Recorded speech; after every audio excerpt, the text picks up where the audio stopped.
ಅದು ಸೌಜನ್ಯ ಪ್ರಕರಣ. ಇದೀಗ ಈ ಪ್ರಕರಣದ ಹೋರಾಟಗಾರ ಗಿರೀಶ್ ಮಟ್ಟಣ್ಣವರ ವಿರುದ್ಧ ಈಗ ಎಫ್ಐಆರ್ ದಾಖಲಾಗಿದೆ.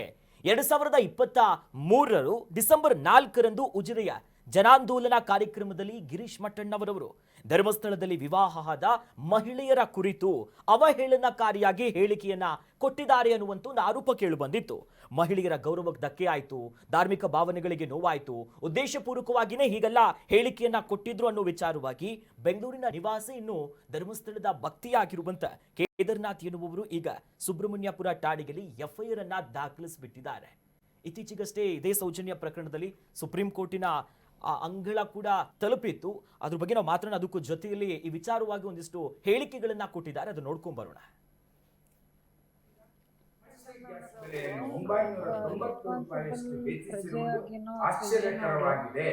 ಹೆಣ್ಣು ಮಕ್ಕಳ ಮೇಲೆ ಮತ್ತೆ ಕ್ಷೇತ್ರದ ಮೇಲೆ ಅವರ ಸ್ಪೆಷಲಿ ಹೆಣ್ಣು ಮಕ್ಕಳ ಘನತೆ ಗೌರವಕ್ಕೆ ಕುತ್ತು ಬರೋ ರೀತಿನಲ್ಲಿ ಮಾತಾಡಿದ್ದಾರೆ.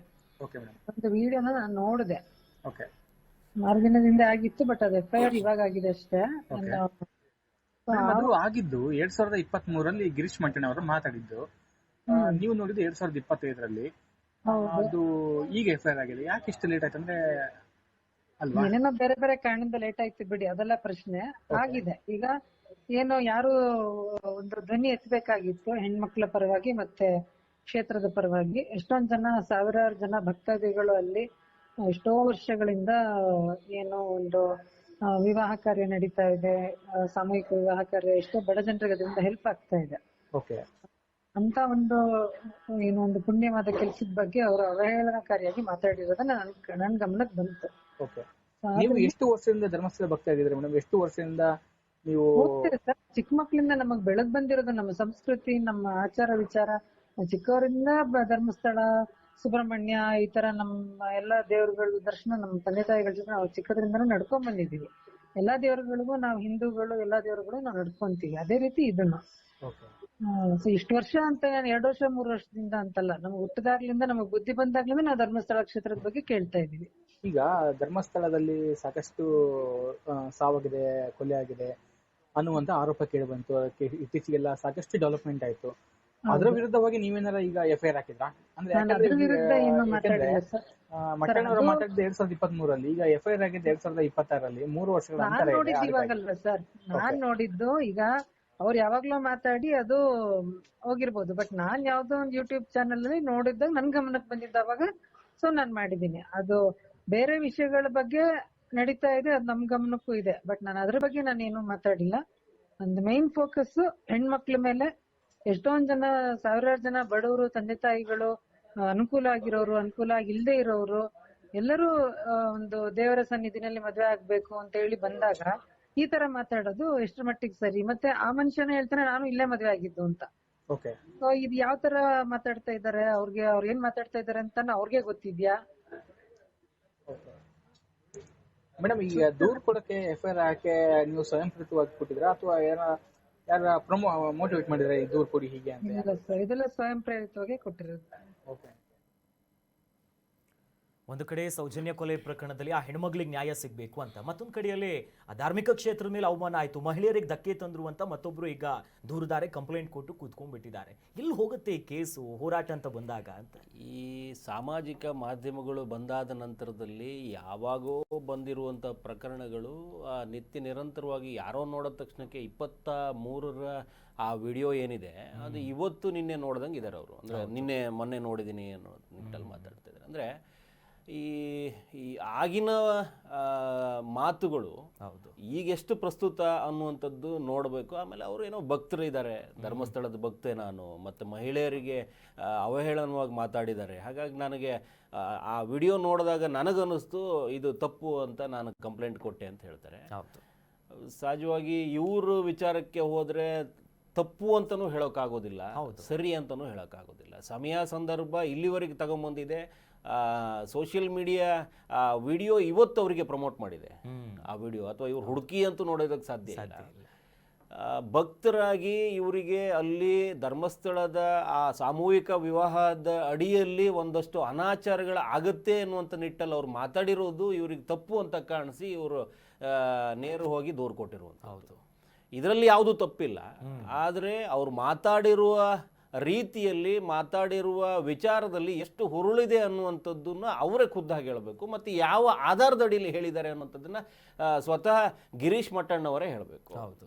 ಆ ನಿಟ್ಟಲ್ಲಿ ಅವರಿಗೆ ಸ್ವತಂತ್ರ ಇದೆ. ಮತ್ತು ಹೇಳ್ಕೋಬೇಕು. ತನ್ನ ವಿರುದ್ಧವಾಗಿ ಒಂದು ದೂರು ಬಂದಾಗ 2023ರಲ್ಲಿ ಅವ್ರು ಏನು ಮಾತಾಡಿದ್ದಾರೆ ಅನ್ನುವಂಥದ್ದು ಅವ್ರ ಗಮನದಲ್ಲಿ ಇದ್ದೂ ಕೂಡ ಈಗ ಇದ್ದರೆ 23 ಆಯ್ತು, 3 ವರ್ಷದ ನಂತರದಲ್ಲಿ ಪ್ರಕರಣ ದಾಖಲಾದಾಗ ಆಗ ಹೇಳಿರುವ ಹೇಳಿಕೆ ಅವರು ಬದ್ಧರಾಗಿರಬೇಕು ಮತ್ತು ಹೇಳಿಕೆಯ ನೆನಪಿನಲ್ಲಿ ಅವ್ರು ಇರಬೇಕು. ಆಗಲೇ ಇದಕ್ಕೊಂದು ತೂಕ ಬರುವಂಥದ್ದು.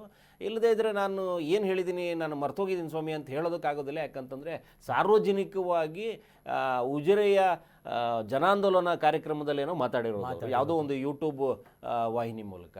ಹಾಗಾಗಿ ಈ ಏಕಾಏಕಿ ಅವರು ತೆಗೆದುಹಾಕೋದಕ್ಕೆ ಆಗೋದೇ ಇಲ್ಲ.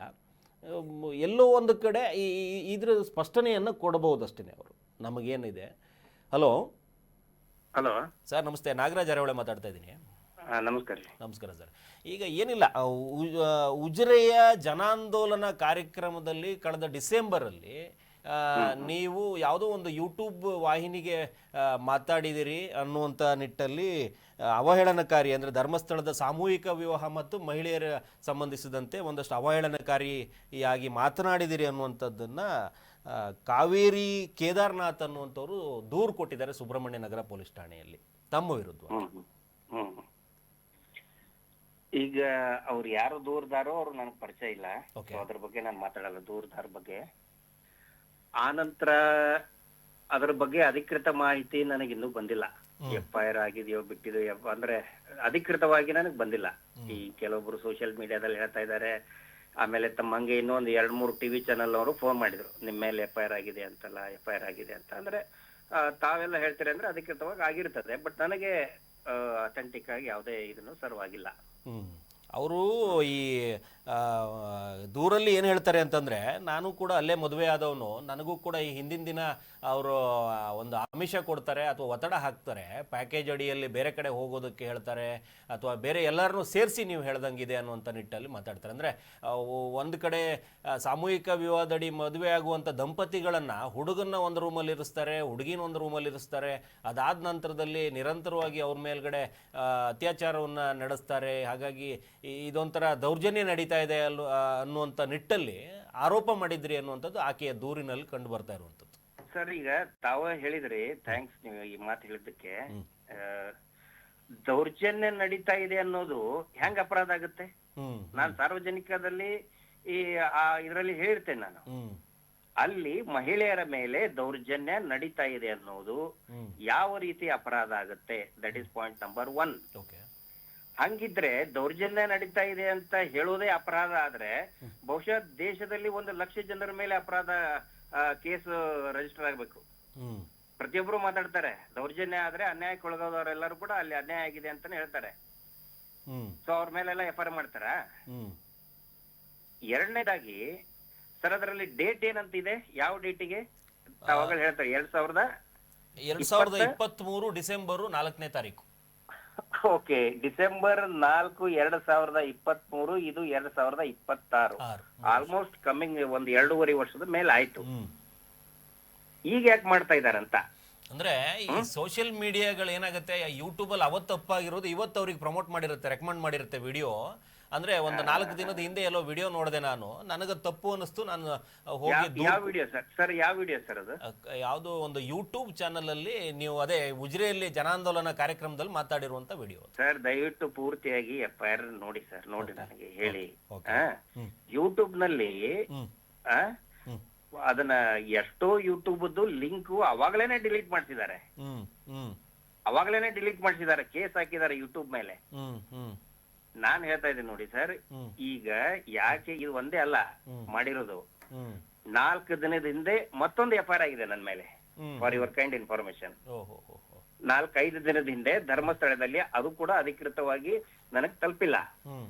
ಇವ್ರು ಯಾಕೆ ಮಾಡ್ತಾ ಇದಾರೆ ಅಂತ ಹೇಳಿದ್ರೆ, ಏನು ಇದು ಸೌಜನ್ಯ ಪ್ರಕರಣ ನಡೀತಾ ಇದೆಯಲ್ಲ ಸುಪ್ರೀಂ ಕೋರ್ಟ್ ಅಲ್ಲಿ, ಅಲ್ಲಿ ನಾನು ಓಡಾಡಬಾರದು, ಆ ಪ್ರಕರಣಕ್ಕೆ ಸಂಬಂಧಪಟ್ಟಂತೆ ನಂದು ಇನ್ವಾಲ್ವ್ಮೆಂಟ್ ಇರಬಾರ್ದು, ಫೋಕಸ್ ಡೈವರ್ಟ್ ಆಗ್ಬಾರ್ದು. ಇನ್ನೂ ಒಂದು ಪ್ರಯತ್ನ ಮಾಡಿದ್ದಾರೆ. ಈಗ ಏನಂತ ಹೇಳಿದ್ರೆ ಅಲ್ಲಿ ಮಂಗಳೂರಿನಲ್ಲಿರುವಂತ ಎಲ್ಲಾ ತಾಲೂಕುಗಳಲ್ಲಿ ಕೂಡ ನನ್ನ ಮೇಲೆ ಕೇಸ್ FIR ಮಾಡೋಕ್ ಹೇಳಿದ್ದಾರೆ. ಅಂದ್ರೆ ನಾನು ಅಲ್ಲಿ ಹೋಗ್ಬಾರ್ದು, ಮಾಡಿ ನನಗೂ ಕೂಡ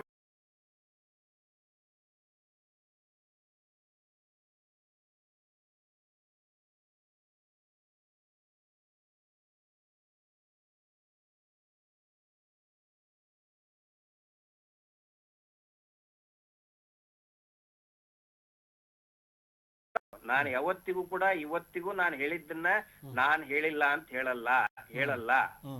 ಅಂದ್ರೆ ನಿಮ್ಮ ಪ್ರಕಾರ ನೀವು ಅವತ್ತಿಗೆ ಆಧಾರ ಸಮೇತವಾಗಿ ಮಾತಾಡಿರುವಂತದ್ದಂತ? ಸರ್ ಆಲ್ರೆಡಿ ಆಧಾರ ಅಲ್ಲ, ಆಲ್ರೆಡಿ UDR ನಲ್ಲಿ ಹೆಣ್ಮಕ್ಳು ಕಾಣೆಯಾಗಿದ್ದು, ಮಿಸ್ಸಿಂಗ್ ಆಗಿದ್ದು, ಕೊಲೆ ಆಗಿದ್ದು ಪ್ರೂಫ್ ಇದೆ, ಅಲ್ಲಿ ಪೊಲೀಸರ ದಾಖಲೆಯಲ್ಲಿನೇ ಇದೆ. ಒಂದೇ ದಿನ 3 ಹೆಣ 4 ಹೆಣ ಮಹಿಳೆಯರು ಲಾಜಿಂಗ್ ನಲ್ಲಿ ಸತ್ತಂತ ಮಹಿಳೆಯರದ್ದು ಏಜ್ ಸಮೇತ ಇದೆ ಸಾಮೂಹಿಕ ವಿವಾಹ ಅಂತವ್ರೆ ಅಂತ. ಹೌದು, ಎಲ್ಲ ಇದರಲ್ಲಿನೂ ಕೂಡ. ಆಮೇಲೆ ನಾನಾಗಿದ್ದು ಸಾಮೂಹಿಕ ವಿವಾಹದಲ್ಲಿ, ನಾನ್ ಮದುವೆ ಆಗಿದ್ದು ಧರ್ಮಸ್ಥಳದಲ್ಲಿನೇ. ಇವ್ರು ನನಗೆ ಏನ್ ಗೇಲಿ ಮಾಡ್ತಾ ಇದಾರೆ ಅಂದ್ರೆ ನಾಗರಾಜ್ ಸರ್, ನನಗೆ ಯಾವ ರೀತಿ ಗೇಲಿ ಮಾಡ್ತಾರ ಅಂತ ಇದ್ರೆ, ನಾನು ಹೆಮ್ಮೆಯಿಂದ ಹೇಳ್ಕೊಂಡಿದ್ದೀನಿ ನಾನು ಧರ್ಮಸ್ಥಳದಲ್ಲಿ ಮದುವೆ ಆಗಿದ್ದೀನಿ ಅಂತೇಳಿ. ಸಾಮೂಹಿಕ ವಿವಾಹ ಅಲ್ಲ, ಅಲ್ಲಿ ಫಿಕ್ಸ್ ಮಾಡಿ ಶಿವ ಪಾರ್ವತಿ ಕಲ್ಯಾಣ ಮಂಟಪದಲ್ಲಿ ಆಗಿದ್ದು ನನಗೆ ಹೆಮ್ಮೆ ಇದೆ. ಅದನ್ನ ಇವ್ರು ಗೇಲಿ ಮಾಡ್ತಾರೆ. ಆ ನಂತರ ಈ ಮಾಹಿತಿ ನಾನು ಒಂದೆಲ್ಲ ಸುಮಾರು ಜನ ಹೇಳಿದ್ದಾರೆ. ಇದ್ರ ಬಗ್ಗೆನೂ ಕೂಡ ಯೂಟ್ಯೂಬ್ ನಲ್ಲಿ ಒಬ್ರು ಮಹಿಳೆಯನ್ನು ಕೂಡ ಮಾತಾಡಿದ್ದಾರೆ, ಸಾಮೂಹಿಕ ವಿವಾಹದಲ್ಲಿ ಆದಂತ ಅತ್ಯಾಚಾರಗಳ ಬಗ್ಗೆ. ಸರಿ, ಏನೇ ಆದ್ರೂ ಕೂಡ ಅದ್ ಆರೋಪವನ್ನ ತನಿಖೆ ಮಾಡೋದಕ್ಕೆ SIT ಮಾಡ್ತಾ ಇದೆಯಲ್ಲ, ಈಗ SIT ಮಾಡ್ತಾ ಇದೆಯಲ್ಲ. Number of evidences are there available. ಅವ್ರು ಕಲೆ ಹಾಕ್ತಾ ಇದ್ದಾರೆ. ಧರ್ಮಸ್ಥಳದ ಮೇಲೆ ದೇವಸ್ಥಾನದ ಮೇಲೆ ನಂಬಿಕೆ ಇರೋದಕ್ಕೋಸ್ಕರನೇ ಆ ವಾತಾವರಣದಲ್ಲಿ, ಆ ಆವರಣದಲ್ಲಿ ನಾನು ಮದುವೆ ಆದೆ. ಅಲ್ಲಿರುವ ಅನಾಚಾರಗಳ ಬಗ್ಗೆ ನಾನು ಆಧಾರ ಸಮೇತವಾಗಿ ಆರೋಪ ಮಾಡ್ತಾ ಇದ್ದೀನಿ ವಿನಃ ಬೇರೆ ಧರ್ಮಸ್ಥಳ ವಿರುದ್ಧವಾಗೋ ಅಥವಾ ದೇವರ ವಿರುದ್ಧವಾಗೋ ನಾನಿಲ್ಲ ಅನ್ನುವಂಥದ್ದು ಸ್ಪಷ್ಟ ಮಾಡ್ತಾ ಇದ್ದೀರಿ ಅಷ್ಟೇ. ಖಂಡಿತ ಸರ್, ಖಂಡಿತ. ನಾನು ಇವತ್ತಿಗೂ ಅಭಿಮಾನ ಇದೆ. ಇವತ್ತಿಗೂ ನಾನು ಭಕ್ತ ಯಾವತ್ತಿಗೂ ಕೂಡ ಭಕ್ತನಾಗೇ ಇರ್ತಾನೆ. ನಾನು ಧರ್ಮಸ್ಥಳದ ಭಕ್ತ ನಾನು. ಆದ್ರೆ ಆ ಸ್ಥಳದಲ್ಲಿ ಅನ್ಯಾಯ ನಡೀತಾ ಇದೆ ಅಂದ್ರೆ ಅದು ಹೆಂಗೆ ಆರೋಪ ಆಗುತ್ತೆ, ಅಪರಾಧ ಆಗುತ್ತೆ? ಹೆಣ್ಮಕ್ಳ ಮೇಲೆ ದೌರ್ಜನ್ಯ ನಡೆದಿದೆ, ಅಲ್ಲಿ ನಡೆದಿದ್ದಕ್ಕೆ ಅಷ್ಟೇ. ಸರ್, ಉಗ್ರಪ್ಪ ವರದಿಯಲ್ಲಿ ಬಂದಿದೆ, ನಂದು ಬಿಡಿ. ಉಗ್ರಪ್ಪ ವರದಿಯಲ್ಲಿ ಡಿಸ್ಕಷನ್ ಆಗಿದೆ, ಬುಕ್ ತಂದು ಕೊಡ್ತೇನೆ. ತಾವು ಕೂಡ ನೋಡಿದಿರಿ, ತಾವು ಗಮನಿಸಿದಿರಿ, ತಾವು ಇದ್ರ ಬಗ್ಗೆ ಇದನ್ನು ಕೂಡ ಮಾಡಿದಿರಿ. ಉಗ್ರಪ್ಪ ವರದಿಯಲ್ಲಿ ಇಟ್ ಇಸ್ ದೇರ್. ಇದು SIT ಅಲ್ಲಿ ತನಿಖೆ ಮಾಡ್ತಾ ಇದೆ. UDR ನಲ್ಲಿ ನಿಮಗೆ ನಾನ್ ನಿಮ್ಮ ಚಾನಲ್ಗೂ ಕೂಡ ಕಳಿಸ್ತೇನೆ ನಾನು, ದಯವಿಟ್ಟು ಅದನ್ನು ಹಾಕಿ. ಒಂದು ದಿನಕ್ಕೆ ಎಷ್ಟು ಜನ ಸತ್ತಿದ್ದಾರೆ, ಒಂದೇ ದಿನಕ್ಕೆ 4 ಜನ 5 ಜನ ಸತ್ತಿದ್ದಂತ ಮಾಹಿತಿ, ಅಧಿಕೃತ ಮಾಹಿತಿ ಪಂಚಾಯತಿ ಕೊಟ್ಟಂತ ದಾಖಲೆಯಲ್ಲಿದೆ. ಹಾಗಿದ್ರೆ ಅದು ಹೇಳುದು ಅಪರಾಧನ? ಕೋರ್ಟ್ ನಿನ್ನೆ ಎಲ್ಲ ಮೊನ್ನೆ ಈ ಸಾಕ್ಷಿದಾರಗಳಿಗೆ ಸುರಕ್ಷತೆ ಅಡಿ ಇಡಿ ಅನ್ನುವಂಥದ್ದನ್ನ ಕೊಟ್ಟಿದೆ ಅಂತ ಅದನ್ನೂ ಕೂಡ ಸಮರ್ಥಿಸ್ಕೊಂಡು ಓಡಾಡ್ತಾ ಇದ್ದಾವೆ ಕೆಲವು. ಅದಕ್ಕೂ ಆ ನೋವು ಬೇರೆ ಇದೆ ಬಿಡಿ, ಅದು ಬೇರೆ ವಿಚಾರ. ಸೌಜನ್ಯ ಅನ್ನುವಂಥ ಮಗು ಸತ್ತು ನಿತ್ಯ ನಿರಂತರವಾಗಿ ಇವ್ರು ಮತ್ತೆ ಸಾಯಿಸ್ತಾ ಇದ್ದಾರೆ. ಈಗ ಮಗ್ಗಲು ಬದಲಿಸುವಂಥ ಕಾರ್ಯಕ್ರಮಗಳನ್ನು ಮಾಡ್ಕೊಂಡು ಬಂದು ಅದೇನೋ ಒಂದು ನಿಟ್ಟಲ್ಲಿ ಕೇಸಿಗೆ ಒಂದು ಪುನರ್ ಜೀವ ಬಂದಿದೆ ಅಂತ ನಾವು ಅಂದ್ಕೋತಾ ಹೋದರೆ, ಯಾವ ವಿಚಾರದಲ್ಲಿ ಸತ್ಯಾಸತ್ಯತೆ ಈಚೆ ಬರಲಿ ಆಗಲಿ, ನಮ್ಮಲ್ಲೂ ಏನಿಲ್ಲ ನಾವು ಸ್ಪಷ್ಟವಾಗಿದ್ದೀವಿ ಅನ್ನುವಂಥದ್ದು ತೋರಿಸ್ಕೋಬೇಕು ಅನ್ನುವಂಥದ್ದು ಆ ವರ್ಗಕ್ಕೆ ಬರಲಿಲ್ಲ ಇನ್ನು. ಅದರ ನಡುವೆ ಈ ಪ್ರಚೋದನೆಯೋ ಇನ್ನೊಂದು ಮತ್ತೊಂದು ಇವೆಲ್ಲ ಯಾವಾಗಿದೋ ಕೇಸನ್ನು ಈಗ ತಂದು ಹಾಕ್ಕೊಂಡು ಈ ಹಾದಿಗೆ ಮುಳ್ಳಾಗುವಂಥ ಪ್ರಯತ್ನ. ಸತ್ಯಾಸತ್ಯತೆ ಈಚೆ ಬರಲಿ ಬಿಡಿ, ಅವರು ಹೋರಾಡಲಿ, ನೀವು ಹೋರಾಡಲಿ, ನಮ್ದೇನಿದೆ ಸತ್ಯಾಸತ್ಯತೆ ಈಚೆ ಬರಲಿ ಅನ್ನುವಂಥ ಪ್ರಯತ್ನ ಯಾರು ಮಾಡ್ತಾ ಇಲ್ಲಲ್ಲ. ಅದಕ್ಕೋಸ್ಕರ 16 ವರ್ಷ ತಳ್ಕೊಂಬಂತು ಈ ಕೇಸು ಅಂತ ನಮ್ಮ ಒಂದು ವಾದ. ನಾಗರಾಜ್ ಸರ್, 4 ದಿನದಲ್ಲಿ 2 FIR ಆಗಿದೆ ನನ್ನ ಮೇಲೆ. ಅಧಿಕೃತವಾಗಿ ನನಗೆ ಸಿಕ್ಕಿಲ್ಲ, ಬಟ್ ತಾವು ಹೇಳ್ತೀರಂದ್ರೆ ತಮ್ಮ ಮಾತನ್ನ ನಂಬಬೇಕು. ಸುಮ್ಮನೆ ತಾವು ವರದಿ ಮಾಡಲ್ಲ, ನನ್ಗೆ ಗೊತ್ತಿದೆ. ಈಗ 4 ದಿನದಲ್ಲಿ 2 ಫೇಕ್ FIR ಮಾಡ್ತಾರೆ. ಆನಂತರ ದೂರುದಾರ ಯಾರು ನನ್ಗೆ ಗೊತ್ತೇ ಇಲ್ಲ. ವಿತ್ ರೆಸ್ಪೆಕ್ಟ್ ನಾನು ಹೇಳ್ತಾ ಇದ್ದೇನೆ, ಅವ್ರು ಯಾರು ದೂರು ಕೊಟ್ಟಿದ್ದಾರೆ ಅವ್ರ ಬಗ್ಗೆ ನನಗೆ ಗೌರವದಿಂದನೇ ನಾನು ಹೇಳ್ತಾ ಇದ್ದೇನೆ. ಅವ್ರು ಯಾರು ಅಂತ ನನ್ಗೆ ಗೊತ್ತೇ ಇಲ್ಲ. ಅವ್ರಿಗೇನಾದ್ರೂ ಬೈದಿದ್ರೆ, ವೈಯಕ್ತಿಕವಾಗಿ ನಿಂದನೆ ಮಾಡಿದ್ರೆ ಖಂಡಿತ ಕಾನೂನಲ್ಲಿ ಅವಕಾಶ ಇದೆ ನನ್ ಮೇಲೆ ದೂರು ಅಂದ್ರೆ ಕಂಪ್ಲೇಂಟ್ ಕೊಡೋದಕ್ಕೆ. ಇದ್ರಲ್ಲಿ ಒಂದು ಅರ್ಥ ಆಗದೆ ಇರೋದು, ಇಲ್ಲಿ ಒಂದು ನಡು ಮಾತಾಡ್ಬಿಡ್ತೀನಿ. ಇದೇ ಕಾವೇರಿ ಕೇದಾರ್ನಾಥ್ ಅನ್ನುವಂಥವ್ರು 2025ರಲ್ಲಿ ಏನೋ ಒಂದು ಸರಿ ಮಹಿಳಾ ಆಯೋಗಕ್ಕೆ ತಮ್ಮ ಮೇಲೆ ಕಂಪ್ಲೇಂಟ್ ಮಾಡ್ತಾರೆ. ಇದು ಕಂಪ್ಲೇಂಟ್ ಮಾಡೋದ ಮೇಲೂ ದೂರು ತಗೊಂಡಾದ್ಮೇಲೆ ವಿಳಂಬ ಮಾಡ್ತಾ ಇದ್ದಾರೆ ಅಂತ ಅವ್ರು ಏನೋ ಕೋರ್ಟ್ಗೆ ಹೋಗ್ತಾರೆ. ಕೋರ್ಟಿಂದ ಮತ್ತೆ ಆದೇಶ ಮಾಡಿಸ್ಕೊಂಡು ಬರ್ತಾರೆ. ಇದೇನಾದ್ರು ನಡೆದಿತ್ತಾ ಅಂತ ಇದೆ. ಕಾವೇರಿ ಕೇದಾರ್ನಾಥ್ ಅಂತ ಏನೋ ಕೇಳಿದ್ರ ತಾವು ಮೊದಲು? ಖಂಡಿತ ಕೇಳಿಲ್ಲ ಸರ್. ಯಾಕಂದ್ರೆ ಇದ್ರ ಬಗ್ಗೆ ನನಗೆ ಯಾವುದೇ ಅಧಿಕೃತವಾದಂತಹ ಮಾಹಿತಿ ಸಿಕ್ಕಿಲ್ಲ. This is for the first time. ಅವ್ರು ಯಾರು ಅಂತನೂ ನನಗ್ ಗೊತ್ತಿಲ್ಲ. ಈಗ ಮತ್ತೆ ಒಂದ್ಸಗೆ ನೋಡಿ, ಈಗ ನಿನ್ನಿಲ್ದ ಮೊನ್ನೆ 29ನೇ ತಾರೀಕಿಗೆ ಕೋರ್ಟ್ ಆದೇಶ ಮಾಡ್ತು. ಅಂದ್ರೆ ಈ ಟೈಮ್ಗೆ ಕಂಟಿನ್ಯೂಸ್ ನಮ್ಮ ಮೇಲೆ ಕೇಸ್ ರಿಜಿಸ್ಟರ್ ಮಾಡ್ತಾ ಇದ್ದಾರೆ. 4 ದಿನದಲ್ಲಿ 2ನೇ FIR ಇದು.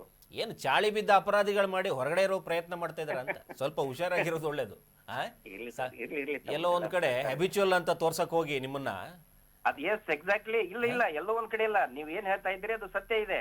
ಹ್ಯಾಬಿಚುವಲ್, ಈಗ ಒಂದು ಹ್ಯಾಬಿಚುವಲ್ ಅಫೆಂಡರ್ ಅಂತ ತೋರಿಸ್ಬೇಕಂದ್ರೆ 2ರಿಂದ 3 FIR ಗಳ ಮೇಲೆ ಇರ್ಬೇಕು, ಕೇಸ್ಗಳಿರ್ಬೇಕು. ಇವ್ರು ಅದನ್ನ ಮಾಡಿ ಏನ್ ಮಾಡ್ತಾರೆ, ಅದನ್ನ ಮಾಡಿ ಏನ್ ಮಾಡಿಬಿಡ್ತಾರೆ ಇವರು. ಮಹೇಶ್ ಶೆಟ್ಟರ್ ಮಾಡಿದ್ದೇನು ಸುಳ್ಳು ಕೇಸ್ ಹಾಕಿ ಗಡಿಪಾರು ಅಂತ ಮಾಡಿದ್ರು. ಈಗ ಅಲ್ಲಿನೂ ಕೂಡ ನೋಡಿ, ಇದು ಒಂದೇ ಅಲ್ಲ, ಎಲ್ಲಾ ತಾಲೂಕಿನಲ್ಲಿ ಕೂಡ ನನ್ನ ಮೇಲೆ ಕೇಸ್ ರಿಜಿಸ್ಟರ್ ಮಾಡಕ್ ಹೇಳಿದ್ದಾರೆ. ಆಮೇಲೆ ಅವ್ರದ್ದು ಏನು ಧರ್ಮಸ್ಥಳ ಸಂಘದ ಪ್ರತಿ ಜಿಲ್ಲಾಧ್ಯಕ್ಷರು ಯಾರ್ಯಾರಿದ್ದಾರೆ ಅವರೆಲ್ಲರಿಗೂ ಆದೇಶ ಮಾಡ್ಬಿಟ್ಟಿದ್ದಾರೆ. ಗಿರೀಶ್ ಮಟ್ಟಣ್ಣ ಅವ್ರ ಮೇಲೆ, ಮಹೇಶ್ ಶೆಟ್ಟಿ ತಿಮ್ಮರೋಡಿ ಅವ್ರ ಮೇಲೆ ಕಡ್ಡಾಯವಾಗಿ ಪ್ರಕರಣ ದಾಖಲು ಮಾಡಬೇಕು ಅಂತ ಹೇಳಿ. ಅಂದ್ರೆ ಇವರು ಸಂಘಗಳನ್ನ ಮಾಡಿದ್ದು ಹೋರಾಟಗಾರ ಮೇಲೆ, ಇವ್ರ ಮೇಲೆ ಆದಂತ ಕೊಳೆ ತೊಳ್ಕೊಳ್ಳೋದಕ್ಕೆ ಸಂಘಗಳನ್ನ ಮಾಡಿದ್ರ ಹೆಂಗೆ? ಎಲ್ಲಾ ಡಿಸ್ಟಿಕ್ ಅಲ್ಲೂ ಕೇಸ್ ಮಾಡ್ತಾ ಇದಾರೆ ನಮ್ಮ ಮೇಲೆ. ಪ್ರಚೋದನೆಗಳಾಗ್ತಾ ಇದಾವೆ.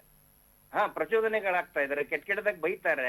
ಅಂದ್ರೆ ಯೂಟ್ಯೂಬರ್ನು ಇದ್ರಾಗ ಯಾಕೆ ಸೇರ್ಸ್ಕೊತಾರೆ ಅಂತ ಹೇಳಿದ್ರೆ, ಯೂಟ್ಯೂಬರು ನಮ್ ಜೊತೆಗೆ ಮಾತಾಡಬಾರ್ದು, ನ್ಯಾಯ ರೀತಿಯಲ್ಲಿ ಹೋರಾಟ ಮಾಡುವಂತ ಹಾದಿಯನ್ನು ಬಿಟ್ಟು ಈ ರೀತಿ ಬೇರೆ ಏನೋ ಬರ್ತಾ ಇದಾರೆ ಅನ್ನುವಂಥದ್ದು ನೀವು ಹೇಳ್ತಿರೋದು. ಹೌದು, ಆ ರೀತಿ ಮಾಡ್ತಾ ಇದ್ದಾರೆ ಸರ್. ನಾವು ಸೌಜನ್ಯಕ್ಕೆ ನ್ಯಾಯ ಕೇಳಿದ್ರೆ ಇವ್ರಿಗೆ ಯಾಕೆ ಕೂರಿ ಸರ್? ಅಲ್ಲ, ಒಂದು ವಿಚಾರ ಸ್ಪಷ್ಟ, ತಿಮ್ಮರೋಡಿ ಅವರು ನಿಮ್ಮಂಥವ್ರು ಇರಲಿಲ್ಲ ಅಂದರೆ ಇಷ್ಟು ಕೇಸ್ ಇಲ್ಲಿವರೆಗೆ ಬರ್ತಾನೆ ಇರಲಿಲ್ಲ, ಸದ್ದು ಮಾಡ್ತಾ ಇರಲಿಲ್ಲ. ಇದು ಯಾವಾಗೋ ಮುಗಿಸ್ಬಿಟ್ಟು ಕೂತ್ಕೊಂಡಿರೋ ಕೇಸ್ ಆಗಿರೋದು. ಒಂದು ಕಡೆ ಆ ಕೇಸಲ್ಲಿ ಒಂದಷ್ಟು ನ್ಯಾಯ ಏನೋ ಇದ್ದಂಗಿದೆ, ಹಾಗಾಗಿ ಇಷ್ಟು ತಳ್ಕೊಂಬಂದಿದೆ. ನಾವು ಮೊನ್ನೆ ವಿನಯ್ ಕುಲಕರ್ಣಿ ಕೇಸನ್ನು ನೋಡಿದ್ವಿ, 10 ವರ್ಷ ಆದಮೇಲೆ ಅದೇನೋ ಒಂದು ಬಂತು. ಅದೇ ನಿಟ್ಟಲ್ಲಿ ಇಲ್ಲೂ ಒಂದಷ್ಟು ಏನೋ ಒಂದು ಆಗೋ ಸಾಧ್ಯತೆ ಇದೆ ಅಂತ ಅನ್ಸುತ್ತೆ. ಈ ಎಳೆದಷ್ಟು ಕೆಲವೊಂದಷ್ಟು ಬರುತ್ತಲ್ಲ, ಹೀಗೆ ಅದೇನೋ ಒಂದು ಆಗೋ ಸಾಧ್ಯತೆ ಇದೆ. ನಿಮ್ಮ ಹೋರಾಟ ನಿರಂತರವಾಗಿರಲಿ. ಸತ್ಯ ಕಂಡಲ್ಲಿ ನಾವು ಇದ್ದೇ ಇರ್ತೀವಿ.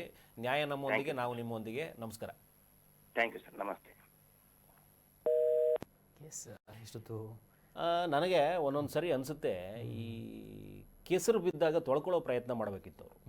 ಅದನ್ನ ಬಿಟ್ಬಿಟ್ಟು ಮೆತ್ತೆಲ್ಲ ಮಾಡ್ತಾ ಹೋಗ್ತಾ ಇದ್ದಾರೆ. ಸಮಾಜಕ್ಕೆ ಇವ್ರ ಮೇಲೆ ಬಿದ್ದಿರೋ ಕೇಸರನ್ನು ತೋರಿಸ್ಕೋತಾ ಬರ್ತಾ ಇದ್ದಾರೆ. ಯಾವುದೇ ಮಟ್ಟದಲ್ಲಿ ಕೂತ್ಕೊಂಡಿರಲಿ, ಏನೇ ಆಗಿರಲಿ, ಒಂದು ಹೆಣ್ಣು ಮಗುಗೆ ಆ ರೀತಿ ಅನ್ಯಾಯ ಆಗಿದೆ ಅಂತ 2012 ಅಕ್ಟೋಬರಲ್ಲಿ ನಡೆದಿರುವಂಥ ಅತ್ಯಾಚಾರದ ಪ್ರಕರಣ, ಅದು ಆ ರೀತಿ ಸಾಮೂಹಿಕವಾಗಿ ಹಂಗೆಲ್ಲ ಆಯಿತು ಅನ್ನುವಂಥ ನಿಟ್ಟಲ್ಲಿ ಇಡೀ ದೇಶ ಒಂದ್ಸರಿ ತಿರುಗಿ ನೋಡುವಂಥ ಪ್ರಕರಣ ನಡೆದಾಗ, ಅದು ನಮ್ಮ ಮೇಲೆ ಆರೋಪ ಬಂದಾಗ ಸುಮ್ಮನೆ ಕೂತ್ಕೋತೀವಿ ಅಥವಾ ಅದಕ್ಕೆ ಏನು ಪೂರಕವಾದ ದಾಖಲಾತಿಗಳನ್ನು ಒದಗಿಸೋದಿಲ್ಲ ನಾವಲ್ಲ ಅನ್ನೋದಕ್ಕೂ ನೀವು ಹೋಗೋದಿಲ್ಲ. ಈ ರೀತಿ ಬೇರೆ ಬೇರೆ ನಿಟ್ಟಲ್ಲಿ ಏನೋ ಕೆಲಸ ಮಾಡೋಕ್ಕೆ ಹೋಗ್ತೀರಿ ಅಥವಾ ಇನ್ನೊಂದೇನೋ ಪ್ರಚೋದನೆ ಮತ್ತೊಂದಕ್ಕೆ ಇಳಿತೀರಿ ಅಂತಂದರೆ ಎಲ್ಲೋ ಒಂದು ಕಡೆ ಅನುಮಾನದ ಹುತ್ತ ಸೃಷ್ಟಿ ಆಗ್ತಾ ಹೋಗುತ್ತೆ. ಇದೆಲ್ಲ ಇವರೇ ಮಾಡ್ಕೊಂಡಿರುವಂಥದ್ದು, ಇವರ ಸುಖ ಸುಮ್ಮನೆ ಮೇಲೆಳ್ಕೊಂಡಿರುವಂಥ ಪ್ರಕರಣಗಳಿವು. ಯಾರು ಅಣ್ಣನೋ ತಮ್ಮನೋ ತಮ್ಮನ ಮಕ್ಕಳು ಇನ್ನೊಬ್ಬರು ಮತ್ತೊಬ್ಬರು ಯಾರು ಬೇಕಾದರೂ ಇರಲಿ, ನ್ಯಾಯಾಲಯದ ಅಡಿ ತಂದು ನಿಲ್ಲಿಸ್ತೀವಿ, ಅದು ಯಾರಿದ್ರೂ ಪರವಾಗಿಲ್ಲ ಅನ್ನುವಂಥದ್ದಕ್ಕೆ ಏನಾದರೂ ಇವರು ಬದ್ಧವಾಗಿದ್ದು ಬಿಟ್ಟಿದ್ರೆ ಯಾರು ಹೋರಾಟಗಾರರ ಅವಶ್ಯಕತೆನೇ ಇರಲಿಲ್ಲ. ಅದು ಅಲ್ಲಲ್ಲೇ ಮುಗಿದೋಗ್ಬಿಟ್ಟಿರೋದು. ಸಾಕ್ಷಿಗಳಿದ್ದು ಪಾಪ ಹೆಣ್ಣು ಮಗು ಸತ್ತಿರುವ ರೀತಿಯನ್ನು ಅವರು ವರ್ಣಿಸ್ತಾ ಹೋಗ್ತಾರೆ ಎಲ್ಲ ಒಂದು ವಿಚಾರದಲ್ಲಿ. ಯಾರೋ ಒಬ್ಬನ್ನ ತಂದು ಆರೋಪಿ ಮಾಡಿದ್ರು ಅಂತ ಬಿಟ್ಟು ಅವ್ನು ಖುಲಾಸೆ ಮಾಡಿ ಇಟ್ಕೊಂಡ್ಬಿಟ್ಟಿದೆ. ಇವರು ನಿಜವಾಗಲೂ ಅದಕ್ಕೆ ಬದ್ಧವಾಗಿದ್ದರೆ, ನಾವು ಅಲ್ಲ ಅನ್ನೋದಕ್ಕೆ ನಾವು ಇದೀವಿ, ನಮ್ಮಲ್ಲಿ ಆ ರೀತಿ ನಡೆದಿಲ್ಲ ಅಂತ ಹೇಳೋದಕ್ಕಾದ್ರೂ ಇವ್ರು ಹೋಗ್ಬೇಕಲ್ಲ ಅಲ್ಲಿಗೆ. ಇವರು ಯಾರು ಸುದ್ದಿ ಮಾಡ್ತಾರೋ ಅವ್ರನ್ನ ಸ್ಟೇ ತರೋದು, ಇನ್ನೊಂದು ಮಾಡೋದು, ಮತ್ತೊಂದು ಮಾಡೋದು ಕೂತ್ಕೊಂಡು ಅನುಮಾನಗಳನ್ನು ಹೆಚ್ಚಿಸ್ತಾ ಹೋಗ್ತಾರೆ. ಸಾರ್ವಜನಿಕ ವಲಯದಲ್ಲಿ ನಿಮ್ಮ ಮೇಲೆ ಆಕ್ರೋಶ ಆಗ್ತಾ ಇರೋದು ಯಾವುದೇ ಉದ್ದೇಶಕ್ಕೆ, ಅದೇ ರೀಸನ್ಗೆ. ಹೌದು, ನೀವು ಅದನ್ನು ಮಾಡೋಕ್ಕೆ ಹೋಗಬಾರ್ದಾಗಿತ್ತು. ಹೇಳೋರು ಹೇಳ್ತಾ ಇರ್ತಾರೆ, ನಿಮ್ಮಲ್ಲಿರೋ ಸತ್ಯಾಸತ್ಯತೆ ದಾಖಲಾತಿಗಳೇನಿದೆ ಅದನ್ನು ತಗೊಂಡೋಗಿ ತಲುಪಿಸ್ಬಿಟ್ಟಿದ್ರೆ, ನೀವು ಅಲ್ಲದೆ ಇದ್ದಲ್ಲಿ ನಿಮ್ಮಿಂದ ಈಚೆ ಬರೋದು ನಿಮ್ಮ ಅಪವಾದಗಳೆಲ್ಲ ತೊಳೆದು ಕೂತ್ಕೋಬೋದಾಗಿತ್ತು. ಅದು ಏನು ಮಾಡ್ತಾ ಇಲ್ಲ. ನೀವು ಎದುರು ಬಂದು ಮಾತಾಡೋರ್ನೆಲ್ಲ ಬಾಯಿ ಮುಚ್ಚಿಸ್ತೀನಿ ಅಂತ ಕೂತ್ಕೊಂಡ್ರೆ ಆಗುತ್ತೆ. ಈಗಿನ ಕಾಲದಲ್ಲಿ ಇಷ್ಟೆಲ್ಲ ಗಟ್ಟಿ ಇರುವಂಥ ಮಾಧ್ಯಮಗಳನ್ನು ಇಟ್ಟುಕೊಂಡು ಸಾರ್ವಜನಿಕವಾಗಿ ಪ್ರತಿಯೊಬ್ಬನೂ ಇವತ್ತು ವಾಕ್ ಸ್ವಾತಂತ್ರ್ಯ ಹೊಂದಿರಬೇಕಾದ್ರೆ ತನ್ನಲ್ಲಿ ಸಾಕ್ಷಿಗಳು ಇದ್ದು ಅಥವಾ ಅಲ್ಲೇನೋ ಅನ್ಯಾಯ ಕಂಡು ಸುಮ್ಮನೆ ಕೂತ್ಕೋತಾರೆ ಅಂತ ನೀವು ಇನ್ನೂ ಅಂದ್ಕೊಂಡಿರೋದಿದೆಯಲ್ಲ, ಇದೇ ದೊಡ್ಡ ದುರಂತ. ಆ ದುರಂತವೇ ನಿಮ್ಮ ಮೇಲೆ ಎರಗಿ ಕೂತ್ಕೊಳ್ಳುತ್ತೆ. ಈಗ ಏನೇನು ಪ್ರಕರಣಗಳನ್ನು ನೋಡ್ತೀವಿ 10 ವರ್ಷಗಳ ನಂತರದಲ್ಲಿ ನ್ಯಾಯ ಸಿಕ್ಕಿರುವಂಥದ್ದು ಅದೇ ಪ್ರಕರಣ ಆಗತ್ತೆ ಅನ್ನುವಂಥ ಭರವಸೆ ಮೇಲ್ಗಡೆ ಹೋರಾಟಗಾರರಿದೆ. ಹಾಗೆ ಆಗಲಿ, ಹೌದು, ಹಾಗೆ ಆಗಲಿ ಅನ್ನುವಂಥ ಬಯಕೆಯೊಂದಿಗೆ ಈ ಹೋರಾಟಗಾರರಿಗೆ ಒಂದು ಆಶಿಸೋಣ, ನಿಮ್ಮ ಹೋರಾಟ ನಿರಂತರವಾಗಿಸ್ಕೊಳ್ಳಿ ಅಂತ. ಕರ್ನಾಟಕ ನ್ಯೂಸ್ ಬೀಟ್ ಫಾಲೋ ಮಾಡಿ, ಸಬ್ಸ್ಕ್ರೈಬ್ ಮಾಡಿ.